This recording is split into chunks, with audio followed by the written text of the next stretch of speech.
बागेश्वर धाम के धीरेन्द्र शास्त्री की बिहार कथा का आंखों देखा हाल। धीरेन्द्र शास्त्री इन बिहार, पटना भोजपुर जिले का चरपोखरी स्टेशन सुबह के 7:45 बजे हैं। स्टेशन पर काफ़ी भीड़ है, महिलाओं की संख्या कुछ ज़्यादा है। हर तरफ बागेश्वर धाम महाराज धीरेन्द्र शास्त्री की चर्चा हो रही है। सबको बाबा के दरबार में जाने की जल्दबाजी है। उपस्थित जनसमूह जाति और वर्ग के बंधन से मुक्त हैं। इनमें अमीर भी हैं, गरीब भी हैं, सवर्ण भी हैं, पिछड़े भी हैं। सब एक साथ ट्रेन के आने का इंतजार कर रहे हैं। भावनाओं की प्रबलता ने राजनीति के भेद को खत्म कर दिया है। किसी को हनुमंत और राम कथा सुननी है तो किसी को अपने कष्टों का निवारण करना है। वहाँ मौजूद कुछ लोग महाराज धीरेन्द्र शास्त्री के पर्ची चमत्कार को ढको सलाह भी बता रहे हैं, लेकिन दरबार में जाने वाले लोगों की आस्था पर कोई फर्क नहीं पड़ता। तभी Sasaram Patna passenger train station पर पहुंचती है। भीड़ इतनी कि जैसे तैसे लोग बोगी में घुसते हैं। लोग पर लोग लदे हैं। ट्रेन में भीड़ ही भीड़। ट्रेन आरा होते हुए दानापुर पहुंचती है।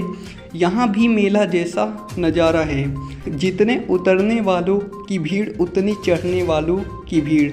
दानापुर से ही नौबतपुर और तरेत पाली जाने के लिए ऑटो, जीप या बस मिलती है।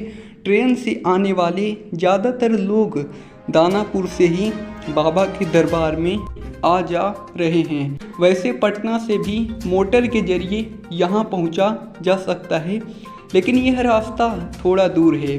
दानापुर में पहले से अधिक भीड़ हो जाती है। यहाँ से 2 स्टेशन बाद पटना जंक्शन है।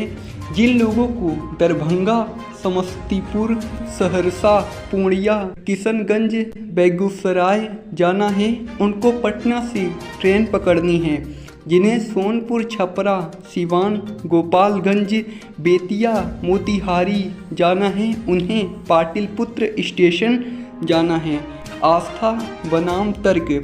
दानापुर से ट्रेन खुली, बैठने की जगह नहीं है। 4-5 छात्र बागेश्वर धाम महाराज की तस्वीर लिए खड़े हैं। शीशे में मढ़ी तस्वीर को हिफाजत से रखने के लिए वे इधर उधर देखते हैं, फिर कोई जगह नहीं देखकर अपने हाथ में दबाकर सीने से सटा लेते हैं। यह देखकर एक सज्जन महाराज धीरेन्द्र शास्त्री पर कुल प्रतिकूल टिप्पणी करते हैं। तब एक छात्र बोलता है, देखिए, हम लोग आपसे झगड़ा नहीं करेंगे।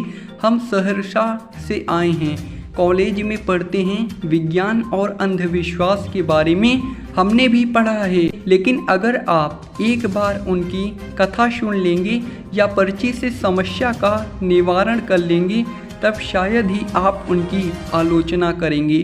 ट्रेन और स्टेशन पर दिख रही भीड़ तो कुछ भी नहीं। अगर आप कथा स्थल पर जाएंगे तो आश्चर्यचकित रह जाएंगे। 5 लाख से अधिक लोग वहां जुट रहे हैं। करीब लाख लोग तो रात भर वहीं जमे रहते हैं, हटाने पर भी नहीं हटते। इस आस्था को आप तर्क या राजनीति की कसौटी पर नहीं कस सकते। हनुमंत कथा के दौरान कैसा रहा माहौल। ट्रेन में वैसे भी स्वयंभू राजनीति विश्लेषकों की कमी नहीं होती।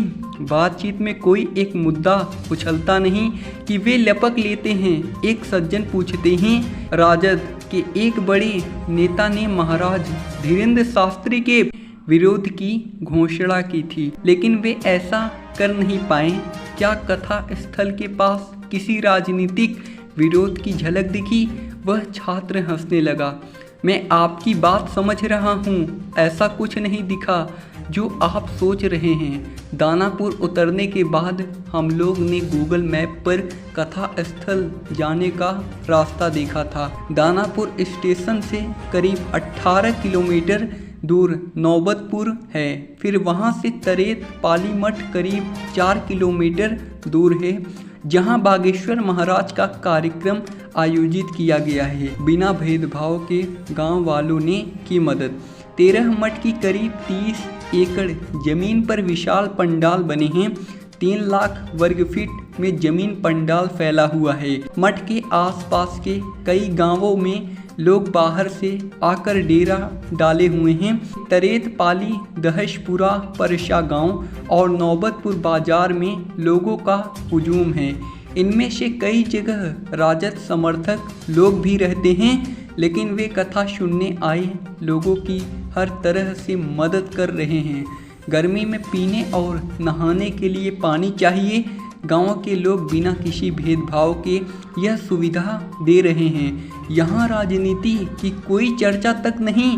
हर तरफ बागेश्वर महाराज और हनुमंत कथा की बात हो रही है।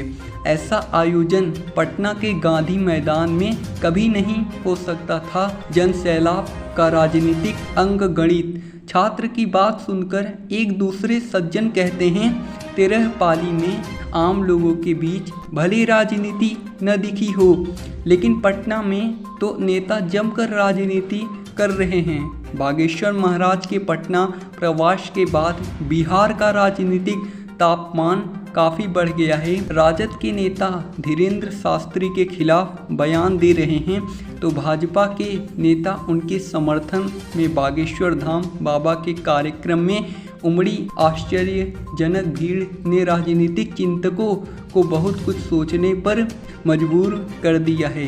बागेश्वर धाम महाराज के दरबार में 5 लाख लोग जुटे कि 10 लाख, इस पर विवाद हो सकता है, लेकिन यह भीड़ नहीं, जन सैलाब था। पूरे बिहार के कोने कोने से लोग जुटे। इतने लोगों का जुटना कोई भी राजनीतिक दल नहीं कर सकता, क्योंकि चुनावी राजनीति में संख्या बल ही सबसे बड़ी ताकत है। इसलिए भाजपा इस आयोजन का राजनीतिक फायदा उठाना चाहती है। दूसरी तरफ राजद के कुछ नेता बागेश्वर धाम महाराज का विरोध तो कर रहे हैं, लेकिन संभावित नतीजे की सोच तक खुलकर सामने नहीं आ रहे। इसका असर बिहार की राजनीति पर जरूर पड़ेगा। इसी तर्क वितर्क के बीच ट्रेन पटना पहुंचती है तो यात्री उतरने की तैयारी शुरू करने लगते